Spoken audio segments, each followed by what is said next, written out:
மாண்புமிகு தமிழக முதலமைச்சர் அவர்களின் ஆணையின் அடிப்படையில் தமிழ்நாடு முழுவதும் 234 சட்டமன்ற தொகுதிகளிலும் வேலைவாய்ப்பு முகாமை நடத்த வேண்டுமென மாண்புமிகு முதலமைச்சர் அவர்கள் உத்தரவிட்டிருக்கிறார்கள். அதன் அடிப்படையில் இதுவரையில் 67 இடங்களில் மெகா வேலைவாய்ப்பு முகாம் நடத்தப்பட்டு இதுவரையில் 1,07,000 படித்த இளைஞர்களுக்கு தனியார் தொழில் நிறுவனங்களிலே வேலைவாய்ப்பை பெற்று தந்திருக்கிறோம். இந்த கோயம்புத்தூர் மாவட்டத்தில் பொள்ளாச்சி மகாலிங்கம் பொறியியல் கல்லூரியில் 27/11/2022 அன்று வேலைவாய்ப்பு முகாம் நடைபெற உள்ளது. சுமார் 20,000க்கும் மேற்பட்ட இளைஞர்கள், படித்த இளைஞர்கள் கலந்து கொள்வார்கள் என்ற நம்பிக்கை இருக்கிறது. இதுவரையிலே தமிழ்நாட்டில் மாண்பு முதலமைச்சர் அவர்கள் கலந்து கொண்ட வேலைவாய்ப்பு முகாம் செங்கல்பட்டு மாவட்டத்தில் 72,000 இளைஞர்கள் ஒரே நாளில் கலந்து கொண்டார்கள். அந்த நிகழ்வில் 8,752 இளைஞர்களுக்கு வேலைவாய்ப்பை பெற்றுத்தந்தோம். இப்போது அண்மையிலே 15/10/2022 அன்று சென்னை புதுக்கல்லூரியில் மெகா வேலைவாய்ப்பு முகாமில் மாண்பு முதலமைச்சர் கலந்து கொண்டு 1,00,000வது நபருக்கு வேலைவாய்ப்பினை வழங்கி சிறப்பித்திருக்கிறார்கள்.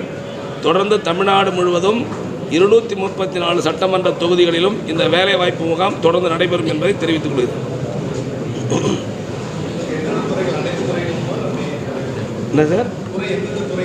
எல்லா மாவட்ட நிர்வாகம் முழுவதுமே அதில் கலந்து கொண்டு குறிப்பாக மாற்றுத்திறனாளித்துறை, மகளிர் மேம்பாடு, சமூக நலத்துறை, ஆதி திராவிடம், பிற்பட்டோர் நலத்துறை, ஊரக வளர்ச்சி முகமை, சுருக்கமாக சொன்னால் மாவட்ட நிர்வாகமே முழுமையாக தங்களை ஈடுபடுத்தி கொண்டு இந்த வேலைவாய்ப்பை நடத்தி, அதாவது தமிழ்நாட்டில் வேலை இல்லை என்ற சொல்லை போக்க வேண்டும் என்று மாண்பு முதலமைச்சர் அவர்கள் சிறப்பான திட்டத்தினை முன்னெடுத்து குறிப்பாக நான் முதல்வன் என்ற திட்டத்தையும் கொண்டு வந்து இந்த படித்த இளைஞர்களுக்கு வேலைவாய்ப்பை பெற வேண்டும் என்ற நோக்கத்தோடு செயல்படுத்தி வருகிறார்கள். நான் முதல்வன் திட்டம் என்பது படித்த இளைஞர்கள் எங்கு படிக்கலாம், என்ன படிக்கலாம், எப்படி படிக்க வேண்டும், அதற்கு உதவித்தொகை எப்படி பெற வேண்டும், எங்கு சென்று பயிற்சி பெற வேண்டும், பயிற்சி பெற்ற பிறகு எந்த நிறுவனத்திலே வேலைக்கு சேர வேண்டும் என்பது போன்ற முழு விவரங்களையும் நான் முதல்வன் வெப்போர்ட்டலில் இணையதளத்தில் முழு விவரம் அளிக்கப்பட்டிருக்கிறது.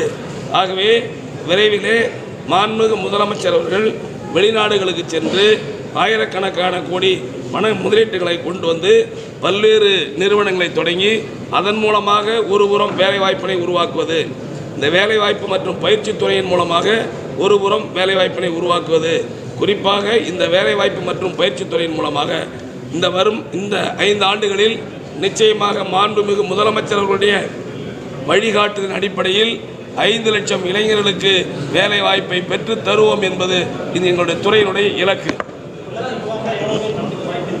சார் 20,000க்கு மேலே கலந்து சொல்லிட்டு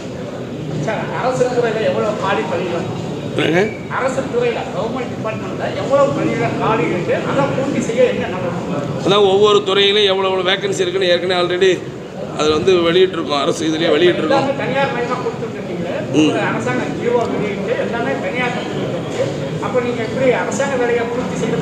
இல்லை, அதுதான் அரசாங்க வேலையெல்லாம் தாங்க கம்ப்ளீட்டாக குரூப் 1 தமிழ்நாடு அரசு தேர்வாணையம் இருக்கிறது. அதன் அது மூலமாக கொடுக்குறோம். உயர்கல்வித்துறை மூலமாக தனியாக கொடுக்குறோம். ஒவ்வொரு துறையின் மூலமாக தனித்தனியாக நேரடியாக தேர்வு வச்சு வேலைக்கு எடுத்துக்கிட்டு இருக்காங்க, எடுக்கப்படும்.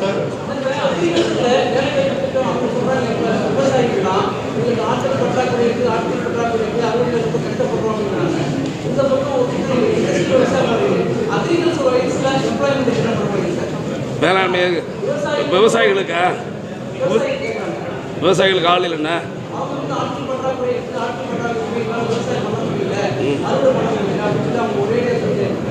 அது நிச்சயமாக அது மாதிரி இருந்ததுன்னா மாண்பு முதலமைச்சர் அவர்கள் உரிய நடவடிக்கை மேற்கொள்வதற்கு நாங்கள் நீங்கள் கேட்டிருக்கீங்க.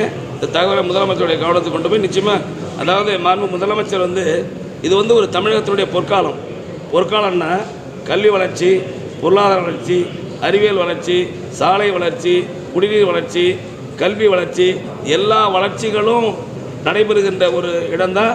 அதுதான் வந்து பொற்காலம். வரலாற்றில் பார்த்தீங்கன்னா குப்தர் காலம் பொற்காலம், ஷாஜகான் காலம் பொற்காலம் அப்படின்னு பார்த்துருக்கோம். தமிழ்நாட்டில் எல்லா வளர்ச்சியும் இன்றைக்கு அபரிதமாக இருக்குது.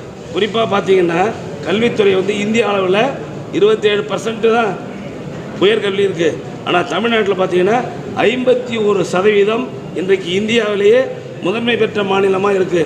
நீங்கள் பார்த்தீங்கன்னா இந்திய அளவில் கலைஞர் வந்து அதாவது சத்துணவு முட்டை போட்டு கொடுத்தாரு. இளைஞர் குழந்தைங்களாம் நல்லா படிக்கணும்னு சொல்லிட்டு ஆரோக்கியமாக இருக்கணும். இந்தியாவிலேயே தமிழ்நாட்டின் முதலமைச்சர் தான் காலை உணவு என்கின்ற திட்டத்தை கொண்டு வந்து குழந்தைகள் எல்லாரும் படிக்கணும், பள்ளிக்கு வரணும், இடைநிற்றல் இருக்கக்கூடாதுன்னு ஒரு திட்டத்தை கொண்டு வந்து இன்றைக்கி நிறைவேற்றிருக்கிறாருன்னா தமிழ்நாட்டினுடைய முதலமைச்சர் தான் இந்த திட்டத்தை கொண்டு வந்திருக்கார். அது மட்டும் இல்லை, இன்றைக்கு வந்து படித்த இளைஞர்களுக்கு வேலைவாய்ப்பு கிடைக்கணும்னா அது ஐடி தொழில் பயிற்சி நிலையங்களில் நிறைய உருவாக்கணும். இந்த ஆண்டு மட்டும் 11 தொழில் பயிற்சி நிலையங்களை மாண்பு முதலமைச்சர் அவர்கள் உருவாக்கி தந்திருக்கிறார்கள். குறிப்பாக தமிழ்நாட்டு அரசியலில், தமிழ்நாட்டு வரலாற்றில் தொழில் பயிற்சி நிலையங்களுக்கு அவ்வளோ பணம் கொடுக்க மாட்டாங்க. இந்த ஆண்டு மட்டும் 2800 கோடி ரூபாய் வழங்கப்பட்டிருக்கிறது. 71 அரசு தொழில் பயிற்சி நிலையங்களில் கட்டுமான பணிகள் இப்போது நடைபெற்றுக்கிட்டு இருக்கு. உலக அளவிலே தரம் வாய்ந்த தொழில் பயிற்சி நிலையங்களாக உருவாக்குவதற்கு அனைத்து நடவடிக்கைகளையும் முதலமைச்சர் எடுத்துக்கிட்டு இருக்கார். மாற்றுத்திறனாளிகள் எவ்வளோ பேர் வராங்களோ அவங்களுக்கெல்லாம் பெற்றுத்தர்றதுக்கு நாங்கள் முயற்சி பண்ணுவோம்.